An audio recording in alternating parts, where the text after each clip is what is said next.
Welcome to the live, everybody. Welcome to the live. Hope you guys are all having a great morning. Today, we're going to be covering the 3B's of prepping, having another prep talk, trying to build more like minded individuals and create a community of people who could be assets less than liabilities.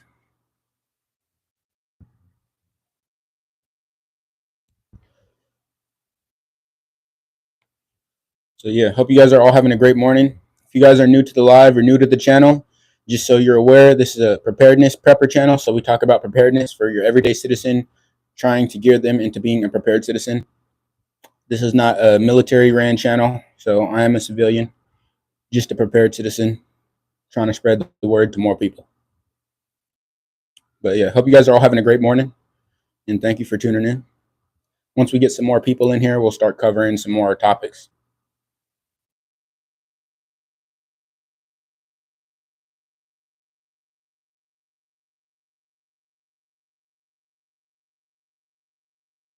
One second.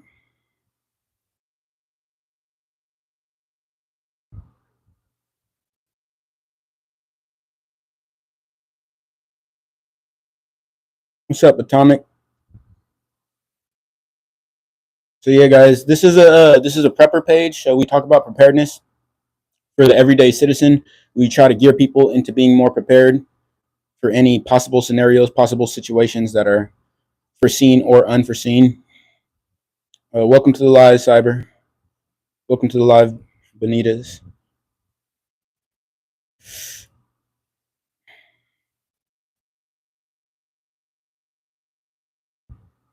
So now, guys, this is a preparedness channel.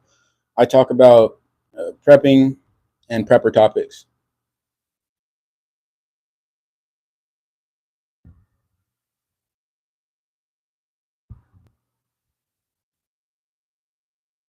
Now, this is a civilian ran page.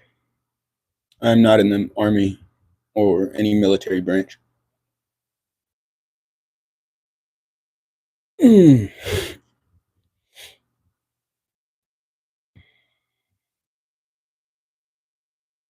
yeah, guys, I think everybody should try to gear themselves into being prepared for the everyday possible scenarios, anything such as a power outage due to severe weather events, all the way up to the extremes, such as a EMP or a extended grid down scenario. I think you guys should try to be prepared all the way from the common scenarios all the way up to the extremes as much as you can be.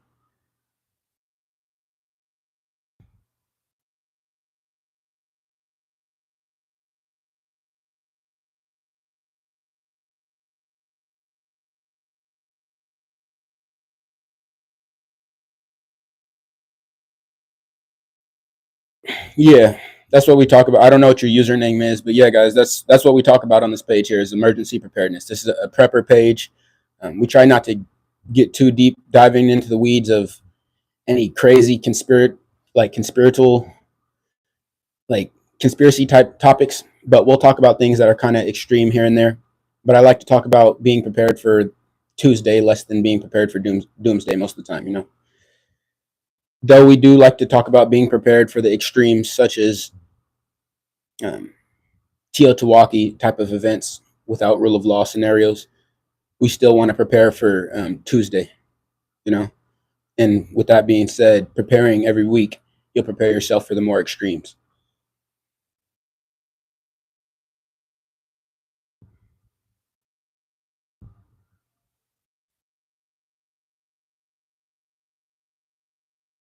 But yeah, that's essentially the mission here, guys. We talk about preparedness.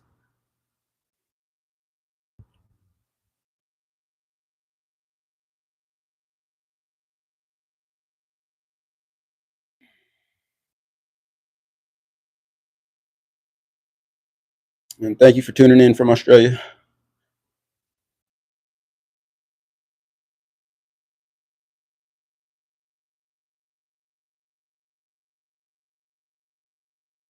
Yeah, Israel Morris, you're exactly right, man. Only a few will.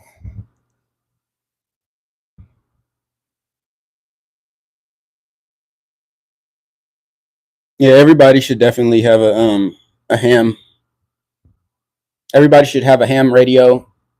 Even if you don't have your license, you should still have a ham and start practicing with it. You could listen to the frequencies without transmitting, and it's still legal. But just knowing how that technology is used, knowing what to do with it is very important. Knowing comms and communications and having emergency radios and two-way radios um, during an SHTF event is a really important thing. But it all depends on your skills and your capabilities. You don't want to just have it, put it away in a bag or a closet, and then not know how to use it.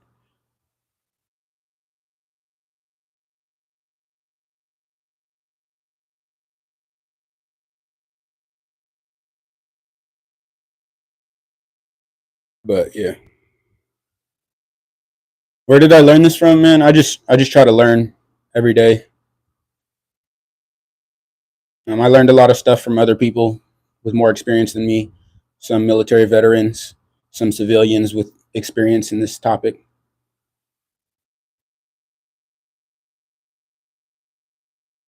Thank you for tuning in from Russia, man. Welcome to the live. What is the point in my life, in your life? I don't know, man. That's for you to figure out what the point in your life is.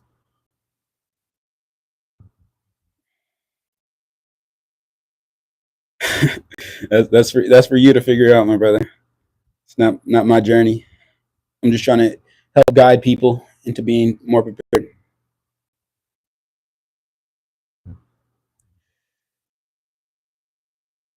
Uh,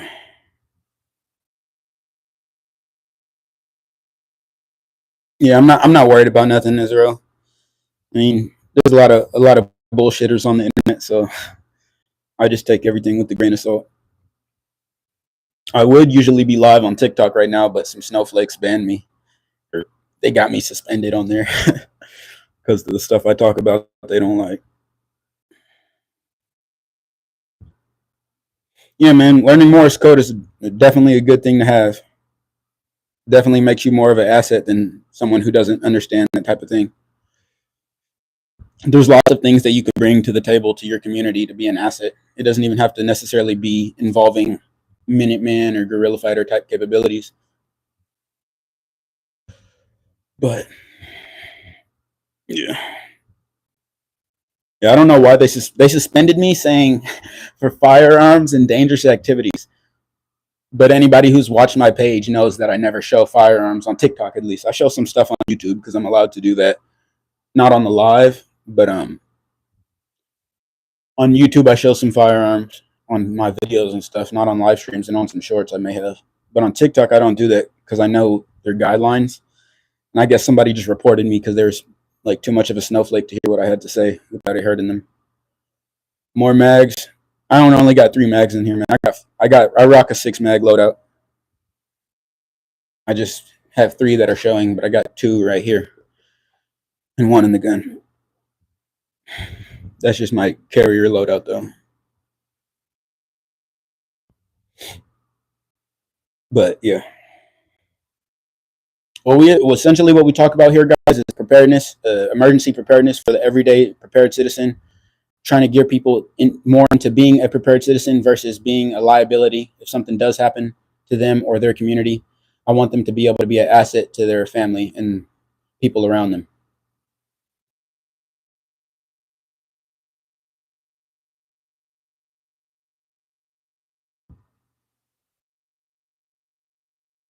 Don't run out of ammo, man. That's the situation right there. If you run out of ammo, you're not going to be sitting there making your own gunpowder, doing a whole bunch of that. I mean, if you got a really elaborate reloading setup, you can. I mean, but then that goes to you got to be counting on the grid and stuff and a whole bunch of other things. You got to hope you have enough power to run all that. I mean, I know there's manual ways to do reloading, but that gets kind of tedious. I would just buy up a lot of bulk ammo right now while you got the time, wherever you're at. A lot of it, like all of it. Obviously, don't go into debt for it or spend like too much out of your budget, but make it part of your like weekly or monthly expense to buy ammo consistently. Cool. um, But yeah, you guys should definitely have a lot of ammo.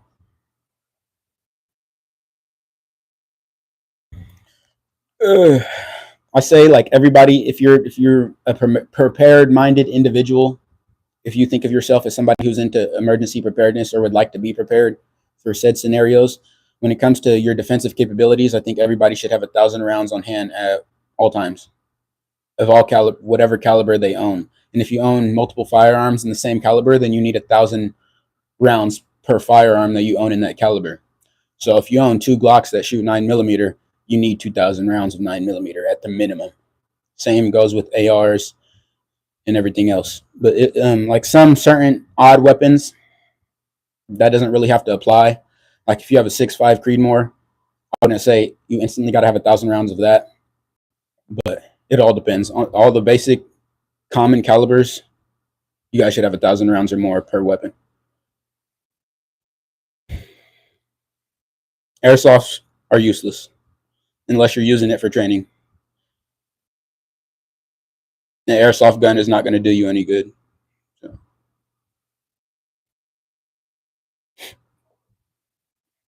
I don't know how old you are watching or who's all in this audience, but if you're old enough to buy a firearm, that's what you need. I mean, don't use a pellet gun, any airsoft, any makeshift, anything.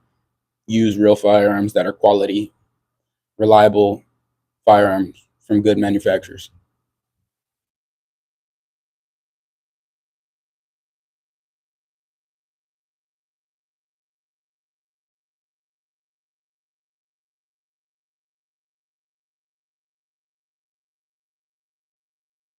What's the best camo for the Midwest?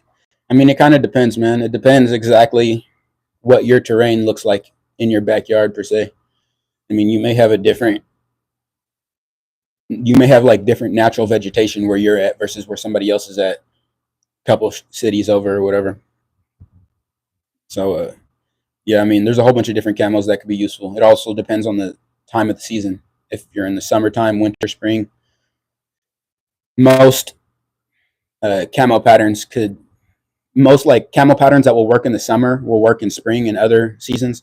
But most of the time, when it becomes winter, you want some type of, I'd say, have at least white gaffer's tape and some white tops and bottoms for your clothing, and have some type of white. Why I said white gaffer's tape is to camo your rifle to look white, so you don't have to spray paint your weapon.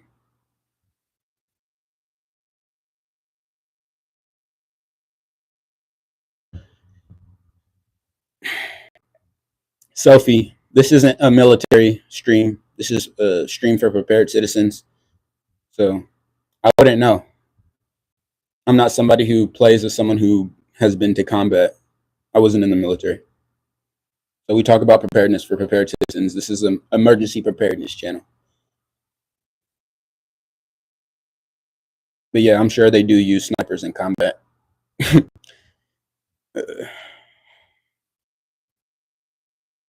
I think multicam's a decent camo. I mean, it depends on the environment, but it can be functional. There's better there's better camos out there, but yeah, I was trying to say better and camos at the same time. Yeah, there's better camos out there. The multicam isn't bad. A lot of people wear multicam just because the cool factor, just because it looks good, and it means it's called multicam, so it kind of matches with a lot of different environments. But if you're trying to get something that like blends in like perfectly, I mean, a lot of hunters get like they'll take a picture of the vegetation in their area and send it to a clothing or like yeah, that like a clothing company and have them replicate their area's vegetation and put it as a camo pattern. So you'll literally blend in with everywhere around you. Um, so you could do something like that, but at the same time, a lot of that stuff can become useless if someone's looking at you with thermals as well. So M81's cool.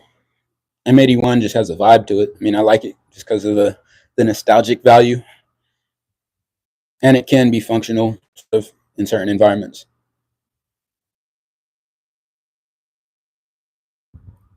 But yeah, it all depends. There's certain materials like if you're being observed through some by a lens. If you're being observed by somebody that's looking through a thermal lens, your best bet is getting some type of mass in between you and their line of sight. Don't have any, like, even the clothing you're wearing, even if it's the best pattern, you'll still probably pop up on thermals somewhat. So the best way you could not pop up is to get some type of physical barrier between you, whether it's multiple layers of bushes so it's so thick that they can't see 1 ounce of you through it, or you're hiding behind multiple feet of earth down a little hill or a depression of earth. Like if it's not an even level of ground, it all depends. There's multiple ways you could camouflage yourself and hide and not be seen. I mean, Mozzie Oak. I mean, that's an okay brand or okay camo pattern. It's like real tree. It can be functional. It can be very unfunctional or dysfunctional, whatever. There's a lot of camo patterns out there too that people wear just because they look cool, just just for the cool factor, nostalgic value. Some people like to wear stuff that old Vietnam guys were wearing or that Navy SEALs used to wear or whatever. So it just depends. But when it comes to functionality, um, it's all based off of your exact terrain features.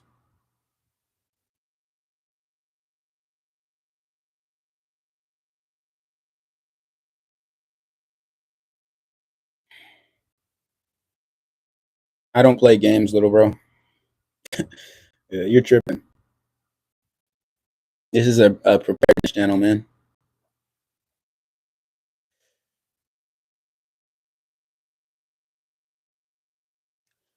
I'm sorry you feel that way, you, whoever you are, whatever your real name is.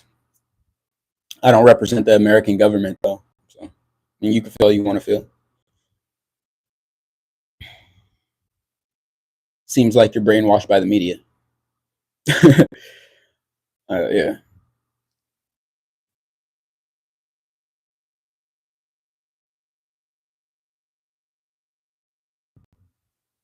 Like I said, I'm not part of the American government. So, I mean, you could have problems with them, and that's fine. But the enemy of my enemy is my friend. So, you're pointing fingers at the wrong person, my guy.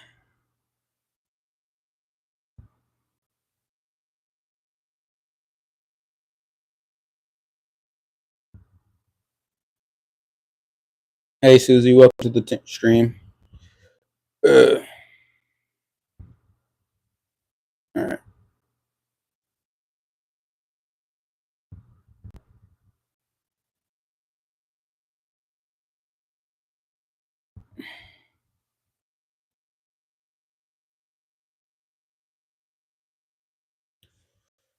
What was that?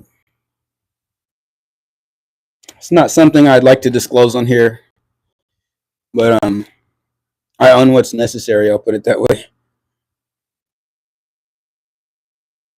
What do I think about mixing camo patterns? I think it could be useful. It depends on your environment, like I said, but it can be useful. I mean, sometimes you don't even have to be wearing camo patterns. You could just wear like camo patterns with certain solid earth tones.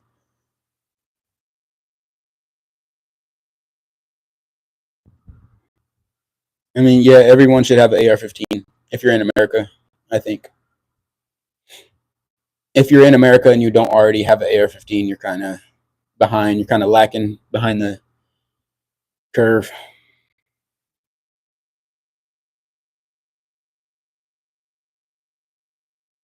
Yeah.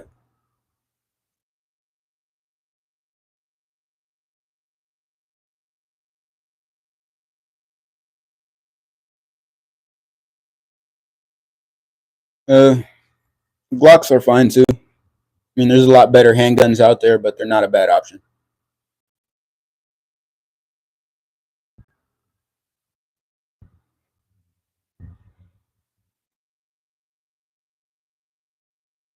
They're reliable, and anyone would recommend a Glock to you.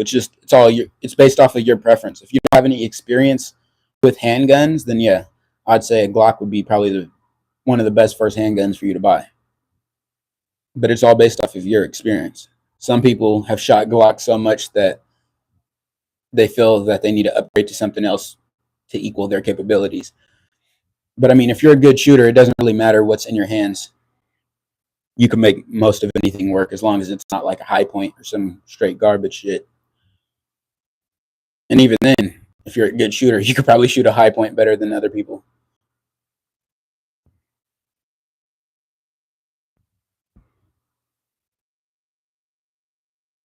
I mean, if I could only take one gun for like a survival scenario, it would be a AR-15 and a 22 conversion, I guess you could say.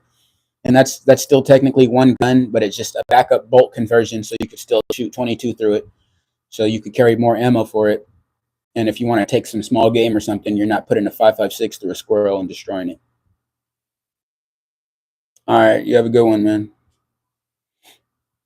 But yeah, AR-15 with the 22 conversion backup is a perfect survival tool, in my opinion. Or just having an AR-15 and a 22, but with the AR-15 and the backup conversion kit, you could carry essentially a 22 rifle and a rifle that shoots 5.56 or 2.23, and you don't need like the extra weight and space of another rifle. Essentially, you could just carry the bolt.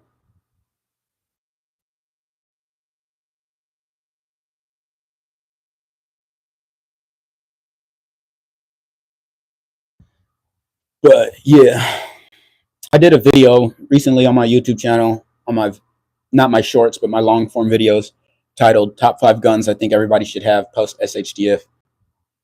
So if you're thinking about guns to own for an emergency or for home defense capabilities or whatever it may be, I covered that topic. I didn't serve Fenrir, or sorry if I wrongly pronounced your name or butchered it. But no, I didn't serve. I'm just a prepared citizen, man. But I appreciate that. We just talk about preparedness and try to gear more people into being prepared citizens and being an asset to them and their people. God forbid something does happen. I want people to be less of a liability and more of an asset to themselves and their community. So that's the mission here. What do I think about SIGs? I think SIGs are great guns. It depends though. Most SIGs are good. There's one SIG I wouldn't own. I think it's the P320. I'm sure some of you guys who are watching could correct me or know which one I'm talking about, but it's the one that keeps having negligent discharges. There's this one SIG that literally went off in a cop's holster while he wasn't doing anything. It just went off. And yeah, there's multiple accounts of that happening. So I think it's the P320 or the M17, but I might have it mixed up. Two of the models look really similar. One is like a compact, and one is a full size model.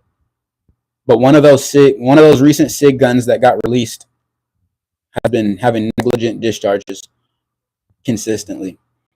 So I mean, there's some guns by SIG that I would carry, but just for that one fact makes me kind of wary. But I would carry like a SIG P226. That one has been around for a long time. The SEALs used to use that. It's an all steel frame model. So I mean, that one has a trusted track record and has no problems of negligent discharges. I would also carry a P365. That's the recent one that has been kind of popularized. But I'm more of a Glock guy myself. I won't even try to front on you guys. I'm a Glock fanboy. What do I think about Canik? I think Caniks, I don't have any experience with Caniks, but from what I hear, they're pretty decent handguns.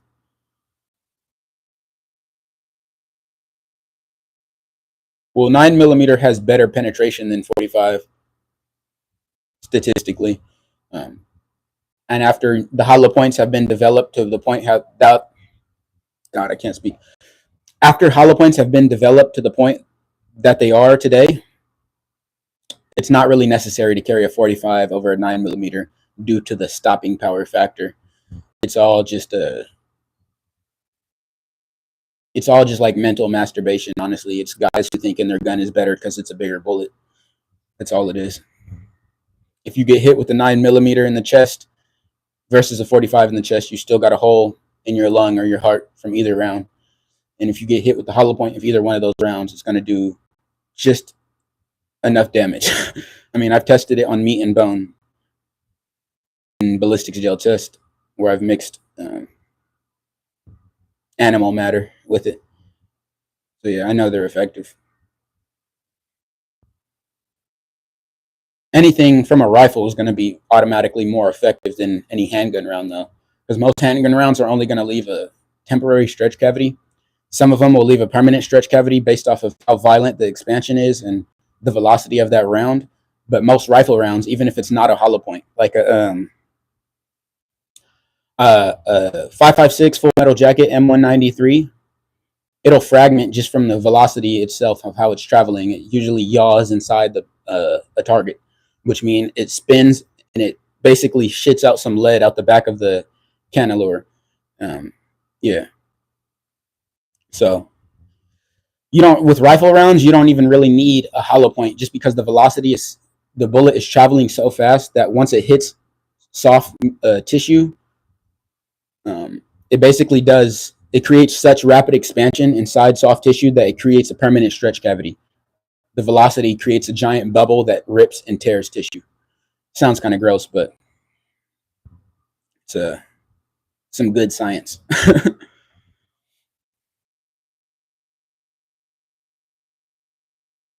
I was thinking about doing some bullet testing here on YouTube and showing some like the effectiveness and what a 5.56 does in like certain hollow point rounds and stuff like that, seeing what it does to meat and bone and tissue and ballistics gel, stuff like that. Doing some little YouTube science. Does discharges what?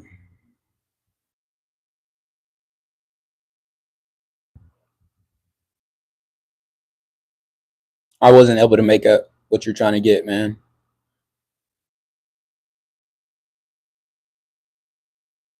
Does discharges are before the trigger group rework? Yeah, I don't know what you're trying to say, man. You might want to retype that.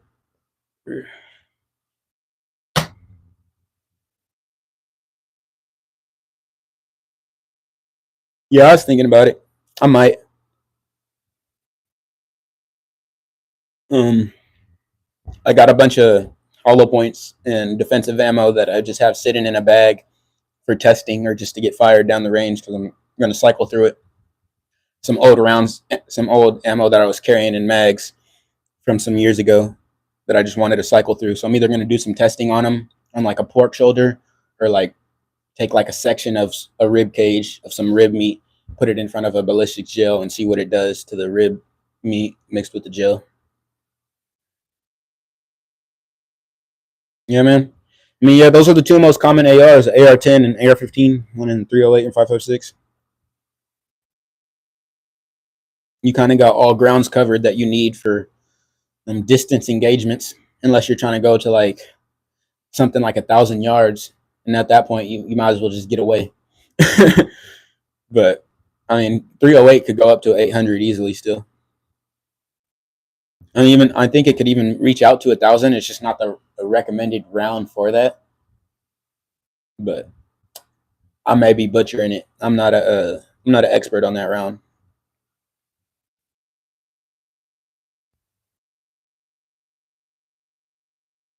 Yeah, I feel like if there's a target at 1,000 yards, depending on the situation, you should just get out of dodge. Like if you're trying to engage somebody and you're not forced to, and you're starting an engagement from 1,000 yards away, especially in a SHTF scenario where there may not be any real infrastructure left, where there like you may not be able to have the chance to go to a hospital and get actual medical attention. Don't get yourself into situations that are not needed. That's the whole point of stocking up on supplies as well, so you don't have to be out there being a scavenger and exposing yourself to threats such as what we're talking about.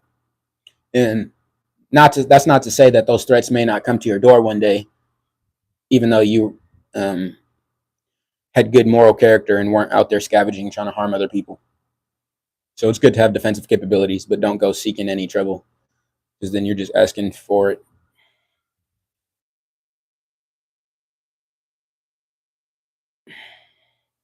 What are your thoughts on 6.5 Grendel? Um, I'm more familiar with the 6.5 Creedmoor round. I'm not too up to speed on the 6.5 Grendel ballistics. But for long range, I'm sure it'll get the job done. Just when it comes to availability and stuff like that, I don't think it's necessarily the best option for prepared citizens. If you deem yourself somebody who's prepared minded, I think there's a lot better options out there if you want a long range rifle or a rifle with long range capabilities. I try to stick with rounds that are more available and have, well, first off, more affordable, more available, and that I know are going to be common. Like a lot of NATO rounds are the good ones to pick. 308, 5.56, 9mm rounds like that are good to have. 7.62 by 39 isn't a bad round to have either. It's just it's gotten really expensive over the years, and how it's looking right now currently with the conflict in Europe doesn't look like the availability is getting any better for 7.62 by 39. But I mean, it's not a bad round to have. I just don't know how much more they'll be pushing out to people because I know now they're using 5.45. So I know some units and some people out there in other foreign countries are still using AKs in 7.62, but we're just not getting it as plentiful as we used to. All of the Russian and Ukraine steel cases all dried up, and if it's not dried up, someone's just hoarding it for themselves. So yeah, it's essentially all dried up. The best round to hoard and to stock, in my opinion, though, even though it sounds like a weak, puny, incapable round, is going to be 22. For one, you could walk around with like 500 rounds of 22 and not even know it. You could literally have 500 rounds of 22 in your cargo pocket, and it won't weigh you down. It's a quieter round than most rounds. You don't even really need hearing protection to shoot it unsuppressed. If you shoot it suppressed, it literally sounds Hollywood quiet, like it sounds like a ping pong ball hitting the table. Um, yeah, there's a lot of uses for 22, but it also has its pros and cons. It's limited on distance and lethality. Yeah, I mean, so like from 0 to 100 yards, maybe even like 150. I know it could probably do damage a little bit further out. I think I've seen it on a test on YouTube on Iraq Veteran 88. If any of you guys know that old gun channel, when he was still popular doing his videos, uh, I watched the test that Iraq Veteran 88 did with 22, and it was still able to puncture the 2x4 out to like 400 yards, I think. And I know we're not made out of 2x4, but I think it'll still be effective out to at least 200. So you throw a nice scope or a good red dot on a 22, put a can on it, and you got a formidable weapon. People still aren't gonna want to get hit with 40 grain little projectiles. It's still not like you're getting hit with like airsoft or something. It's still a bullet. Yeah. All right, man. You as well. Thank you for tuning in. But yeah, guys, that's essentially what we talk about most of the time on this channel is all topics and all facets of prepping and emergency preparedness. I try to cover everything that I can and touch bases here and there, but sometimes I jump from topic to topic. So eventually I'm going to be covering things like comms, radios, and all that. If you don't know, that is like of utmost importance. You guys should have some form of comms and emergency radios, ways to listen on to what's going on in the outside world if an emergency scenario was to take place. Have Faraday bags to protect all of your electronics. And the 3B's of prepping. I haven't got to mentioning that yet in the live. So the 3B's of prepping, if you read in the title, the 3B's goes beans, bullets, band-aids. So beans encompasses everything food and water. I think everybody who's into preparedness or cares about the well-being of you and your family should have a good supply of food and water on hand for an extended period of time that you anticipate. And you should have water and food in that order. Water and food, because you can't have food without water, and you can't cook your food without water or do any hydration or have any hydration or sanitation. So yeah, water and food.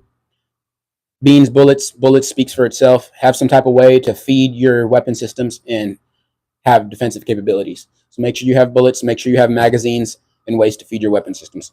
Band-aids, that goes to cover all medical. So having good IFAKs, having an EDC medical bag or a medical bag that you guys keep in your car that goes from home into work with you at all times is very essential. It's an important thing just to look out for the health and well-being for you and your people. I'll get to that in a second, Slam. Like this right here is this is an IFAK that I just keep on my plate carrier. This one is like a rip away, so I could just pull this down, and then there's a little silver, not silver, red rip. It's a red rip away tag on the inside of that. Right, here's my little EDC medical bag. I did a video on this. If you guys are interested in learning some medical and life-saving skills to stop trauma bleeding, I did a video on that on my page recently. That's my most recent video, I believe, titled EDC Medical. So, yeah. And Slam Spiffy. So you said, what's your recommendation for a budget radio communication setup? The first budget two-way radio that everybody recommends in the prepper community are going to be Baofeng UV5Rs. So you can find these on Amazon. You could get about 2 of them for $30. They're really affordable. I'm going to do a class with some of my people in my community later on this week, and a family member. We're going to go do some radio classes. But yeah, get a Baofeng UV5R. You can get them on Amazon. You can get them wherever you want to get them. But if you get them on Amazon, you'll probably get them the next day, and you could get 2 of them for $30. So get those, and if you have the budget for it, it's highly recommended to get an extended antenna. So I was looking at it earlier, but I forgot what it was called. But you want an extended antenna for your Baofeng, okay? And you also want emergency radio. So like this one right here. Yeah, no problem, Spiffy. So these right here, this emergency radio. This one is a hand crank emergency radio. I'll just take it out of the box to show you. This right here is a hand crank emergency radio. It has the time on it. It has actual radio to listen to music if you want that. It's a really loud speaker also. And it also has a flashlight with 2 modes and a solar charging panel. So it's like a basically all-in-one system. It has backup power. So with that solar panel, you could charge this and have a way to charge your mobile devices through the USB. And you could listen to local weather alerts if something's happening. And it also has an alert signal that it sends out every morning, 10 a.m. on Wednesday. So yeah, it's just a cool little emergency radio from Odyssey by Eton, and this is the Odyssey model. May have butchered it, but yeah. That's a good emergency radio. That's not a communications radio, though. That's just an emergency broadcast radio to hear incoming weather broadcasts or emergency alerts if a local catastrophic event is going on. So that's what that's for. But I'd recommend having this along with your 2-way radios. Connor, welcome to the live, man. Yeah, have an emergency radio to go with your 2-way radios. But having all of them are important and knowing how to use them. When it comes to Baofengs or ham radio, GMRS, you need a license, and ham radio, you need a license. But with GMRS radio, you could just go and buy your own. You don't have to do a test. With ham radio, you actually have to do a test with the FCC, and you have to pass the exam, and then they'll give you your, what's the name? They'll give you your, I don't want to butcher it. It's like your code name or something like that. They'll give you a calling card, essentially a code name of what you're going to have assigned to you for your radio after you pass the exam when you do ham. But with GMRS, you could just pay the fee, like $30, and you just basically buy your license without testing. But I think you should have all of them. At least if you don't have all of those methods, at least have some type of emergency radio and ham, or have some GMRS and emergency radios. Which GMRS and ham radios are just both 2-way radios, but they operate off of different type of frequencies.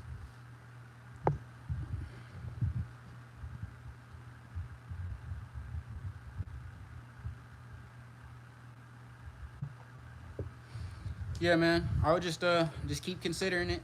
Don't let it overwhelm you, because it could quickly become overwhelming, and you start to feel like your budget doesn't meet the expectation of things that are needed, and that's fine. Just don't be overwhelmed by it. Just take little steps here and there.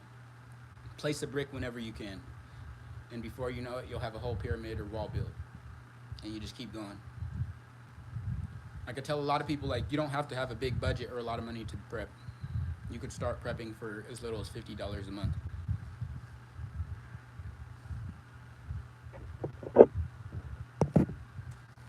So yeah, I highly recommend it. I think it's essential for everybody in America. I think it's essential for people around the globe, but a lot of people in other countries will think you're crazy saying this stuff to them. A lot of people in other countries will agree with it, but I think prepping is definitely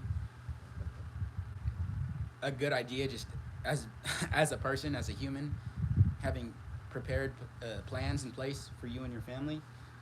But I think it's more of like an American thing that has become popularized within our country, or whoever is watching. I'm assuming most of the audience here is from America. I'm sure some of you guys are not from here, but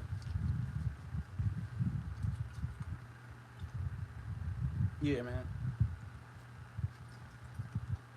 You could start your emergency food preparedness by just buying canned goods from the dollar store or Dollar General. You could buy like 6 canned foods and some top ramen every time you go there, or like whatever you like, whatever is your preferred food that you want to prep. Everybody has different preferences for what they like to eat, and you don't got to prepare certain foods that you think is just going to be a prepper food. Actually, prepare things that you like. When it comes to certain foods, it's okay to prep things that isn't exactly in your diet. Like, obviously, you probably don't eat MREs every day, but it's a good idea to have cases of MREs, okay? Obviously, you probably don't eat freeze-dried food or dehydrated emergency meals every day, but it's a good idea to have them, like these right here. These are some emergency food buckets from ReadyWise. I got one right there and one right there. That's just a 1 month supply, 2 14-day buckets. Those are like freeze-dried foods that will have a 25-year shelf life. Those are more expensive to start with, though, versus like canned goods or starting with whole dry goods. Like, you could store a lot of food in bulk by just storing whole dry goods, like white rice, pinto beans, potato flakes, rolled oats, sugar, salt. That's not really food, but that's components to make food or flavor it.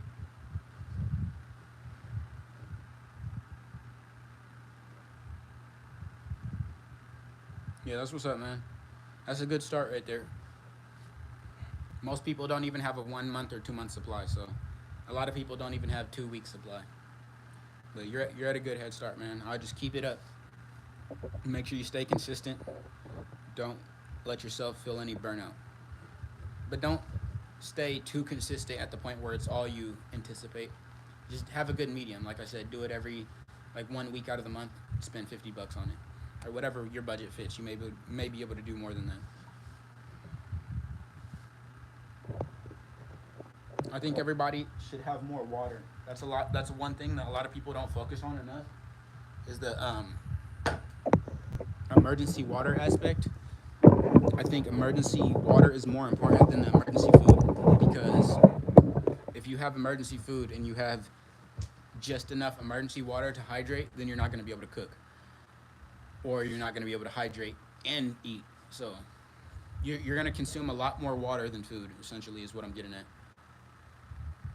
So having a good surplus supply of it and ways to procure more water, filter, and purify more of it is highly important, highly essential to survival as a human, or just as any living creature on this planet. But yeah, I know a lot of people who have like IBC totes and the 55-gallon drums, which are good options if you have the space for it. A lot of people don't have the space for it, where a lot of people don't want to fill something up with that much water, because it basically becomes not, you won't really be able to transport it at that point. But it all depends.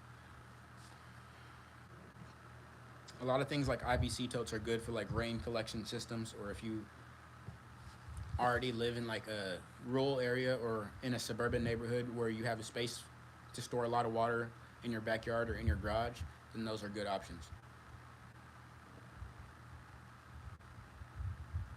Yep, that's a great idea, man. I think the IBC totes or the 55-gallon drums are great options for a rain collection system or just storing bulk water.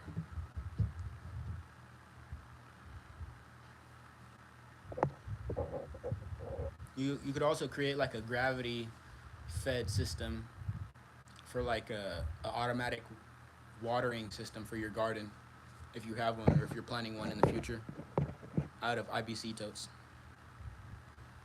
I'm not exactly sure how that setup goes. I remember some people telling me and showing me about it. I haven't done it myself, but if that's something that you have in your capabilities, I'd look into it. I currently use a lot of the 7 and 5 gallon containers, those blue water storage containers. I'm also planning on getting some 55-gallon drums here shortly.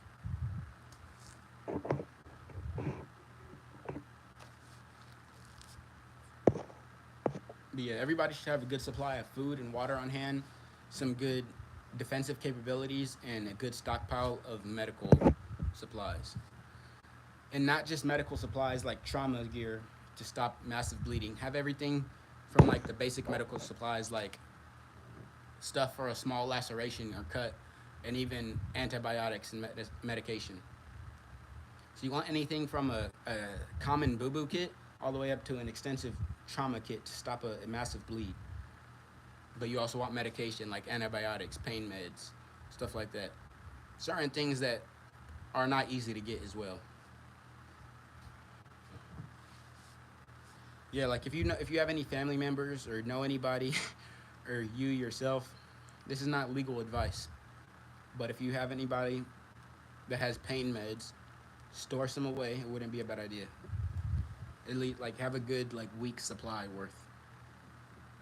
If you were anticipating treating someone who had a major injury, like picture it, kind of war game it in your head. Think about how much you would need to treat that patient, and put away that much. And I would say even have more, but there's a lot of stuff to have that isn't so easy to access and isn't the most legal. But do with that with what you will.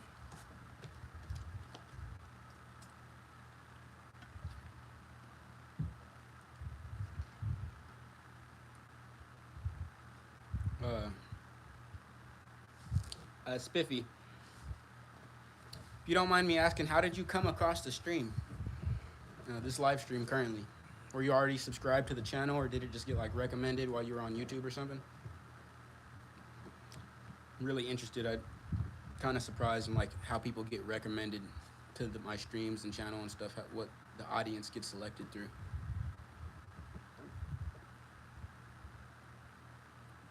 Also, if any of you guys who are watching are currently finding any of this information valuable, leaving a like on the stream will be highly appreciated. Get the message out to more people and create more like-minded individuals and create a bigger community.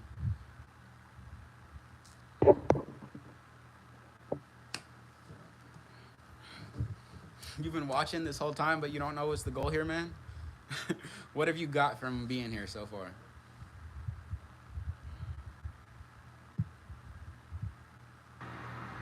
Yeah. So I get my live recommended on shorts. That's nice to know. Yeah, I don't know how it works because I never really watch lives on YouTube or anything. So yeah, any of you guys who are watching, if you're watching so far, if you were here listening, obviously I know somebody here is listening. What did you get from being here so far? If you just got here, what we're talking about is emergency preparedness and preparedness for your everyday citizen, gearing them to being a prepared-minded individual. The 3B's of prepping essentially is what we're covering, the basics, such as we're covering the basics like beans, bullets, band-aids. So that's what I was just talking about with Slam Spiffy in the chat. As you guys can see, me and him were going over medical and things like that, some food and water. That's all right, man. I mean, if the guy in the vest bothers you, that's okay. I'm just getting a message out, and yeah, you're right. I'm just a guy in a plate carrier talking about preparedness.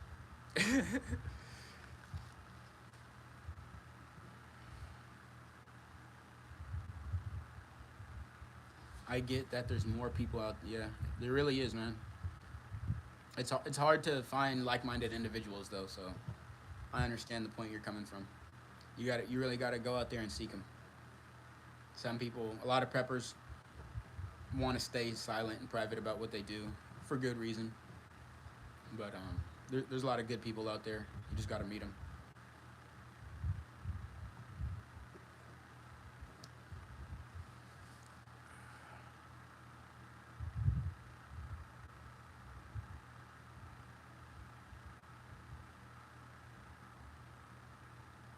Yeah, you just got to keep looking, man. Like a lot of good places to find. I mean, it goes without being said, really, but at the same time, you don't think about it being a prepper because you kind of just want to prep and just do your thing sometimes and not let it be too known. Which I get that point of view, but at the same time, you also do want to build community too. So just places that you frequent is usually where you'll find a lot of preppers. Oddly enough, I mean, if you go shooting wherever you go shooting, without being kind of awkward about it, I think it's easier at like in outdoor ranges and stuff like that. There'll be a lot of preppers out there shooting and stuff like that, which goes without being said. Also at gyms, I think there's a lot of people into fitness, but then that's kind of weird to just bring up out of nowhere. So just I don't know, get to meet people, and as you're meeting them, building new friends and stuff, try to fill around and throw a conversation out there about preparedness or things that are happening in the world. Have they ever thought about having extra supplies and see what they say? And they may like start the conversation more.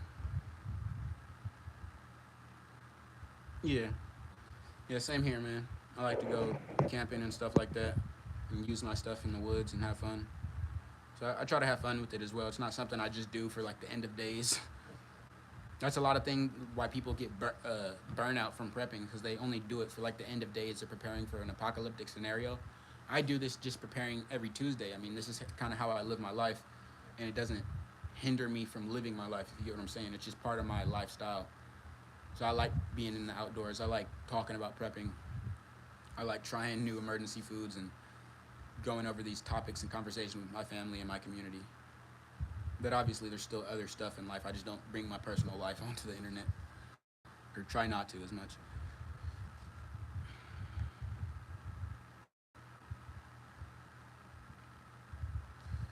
Uh, no one's acting like it's Gaza, man. I'm not trying to do anything cool here. I'm sorry if prepping isn't cool to you. We're not trying to sit here and like be entertaining. I'm trying to prepare people for real things. So, like I said, if that's not important or something that you care to know about, that's fine. You don't have to be here. Obviously, we're not in Gaza, man.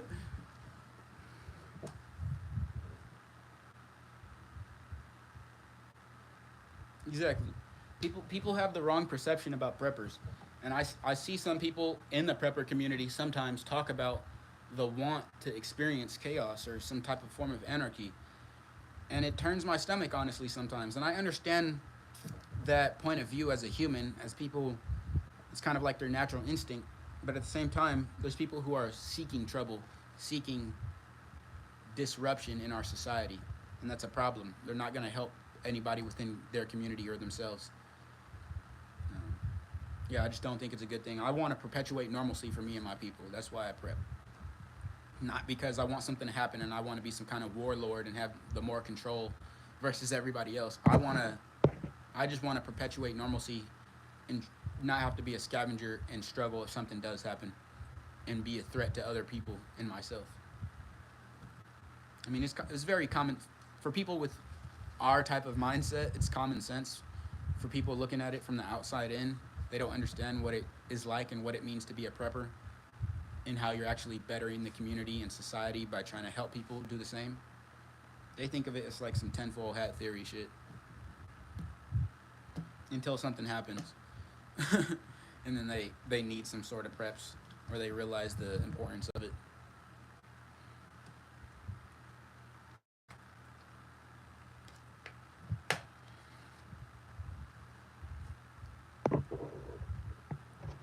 But yeah. Like AA, I don't know if he's still watching. He's probably still watching to get what information he can. But he came in here saying like all he got was that there's a dude in a vest. And that's what a lot of people get. They see a guy in a vest and that's all they get from the information without actually listening to the message. And then they go on a tangent about things that don't even involve them. I mean, that's society though. That's people on the internet for you.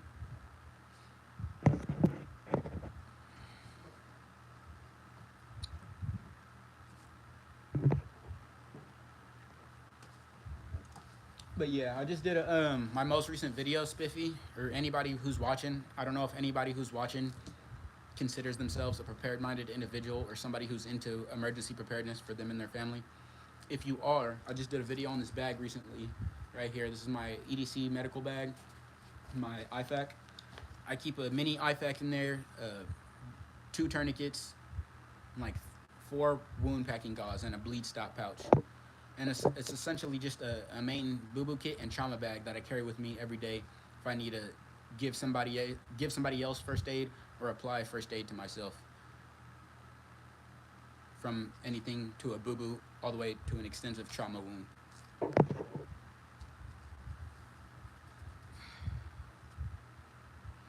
Yeah, I would think so too. But I think a lot of people, like during the lockdown and COVID, they were asleep, they were blind, and a lot of people were brainwashed even more during that psyop. Which, if you don't know what psyop is, whoever's watching, psychological operation. Yeah, and I said that COVID-19 was a psychological operation.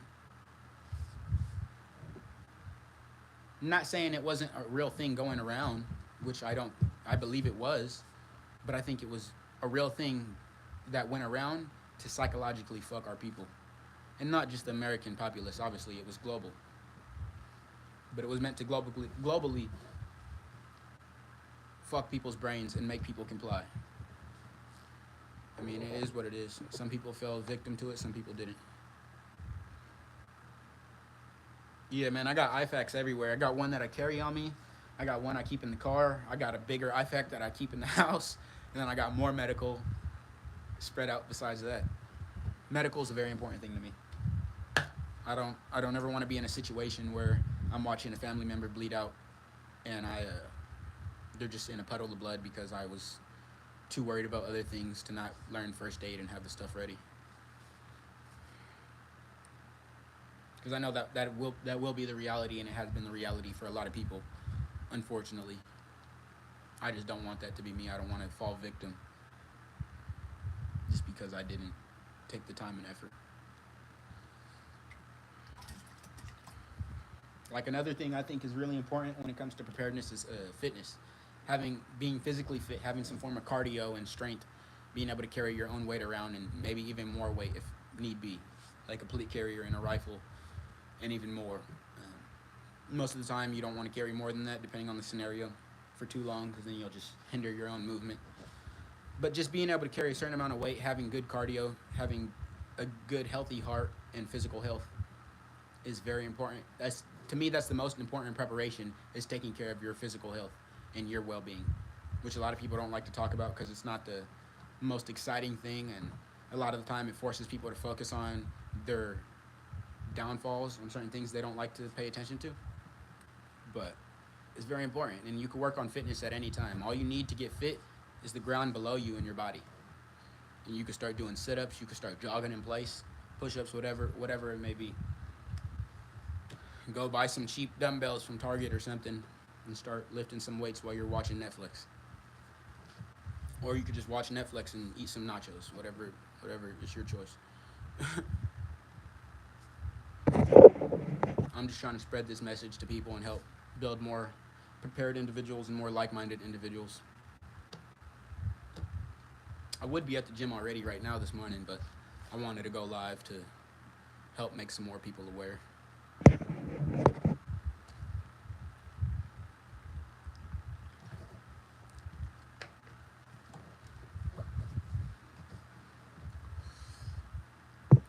Spiffy, how long have you been into preparedness, though? Man, I don't know if you're still watching, but if you are still watching, how long has your prepper journey been going on, would you say?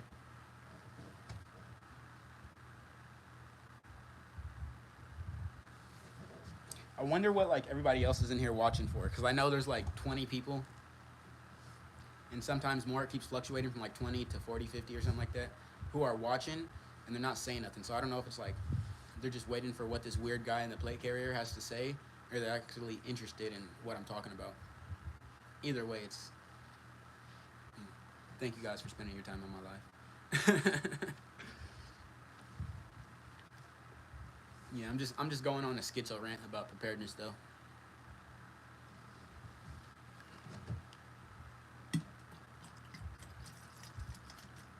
And that's just a sarcasm. If you didn't catch that, we're not actually on a schizo rant.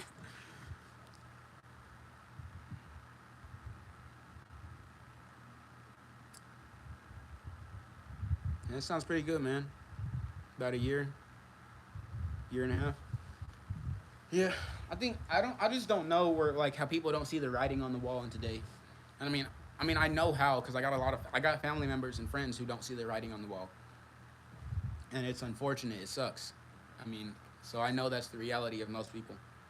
People just want to live their lives and feel like nothing could ever happen. And most of the time, nothing is gonna happen. Most of the time, if something does happen, it'll probably be personally to you in your own situation, your own SHTF scenario. No, man, Alex. Answer to that is no. But just having preparations in place for your own personal SHTF scenario is very important. I think it's highly essential.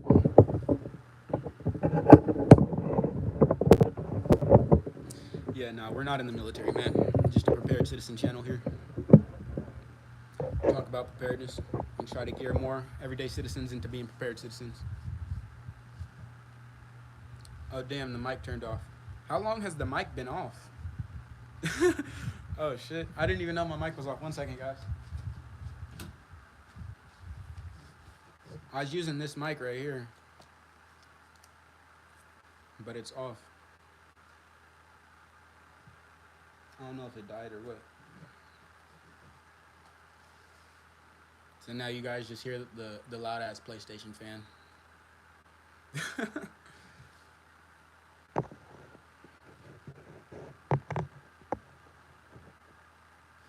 Now, let me see something real quick. I'm gonna see if this other mic works. I got like 2 of them that I change out, that I charge here back and forth.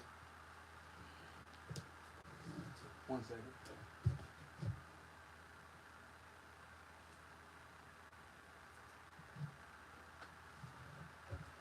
Watch this, both of them be dead. I don't know. We'll see.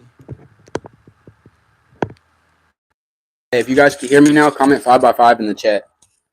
Who's ever watching, comment 5x5 in the chat. Let me know that we're not muted. That this microphone is working right here.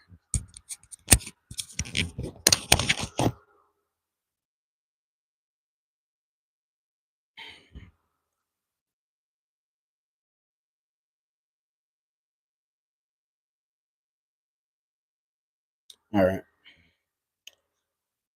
I've been on too long anyways. Hear me loud and clear? 5x5. All right. I'm almost dead here, guys. Not literally, but my phone's almost dead here, so I'm about to put it on the charger. And I'm gonna work on some videos to put out for you guys later on today. So if you guys want to, make sure to check out my YouTube channel and look up some of my or not look up, just check out my YouTube channel. You guys could find some of my videos. I talk about preparedness tips and tricks and go into some in-depth conversations about preparedness and being a militia, Minuteman capabilities, guerrilla fighter, stuff like that in my long form videos. So if you guys find that interesting, make sure to check it out. But I'm gonna head out now and work on some videos, and I'll see you guys later.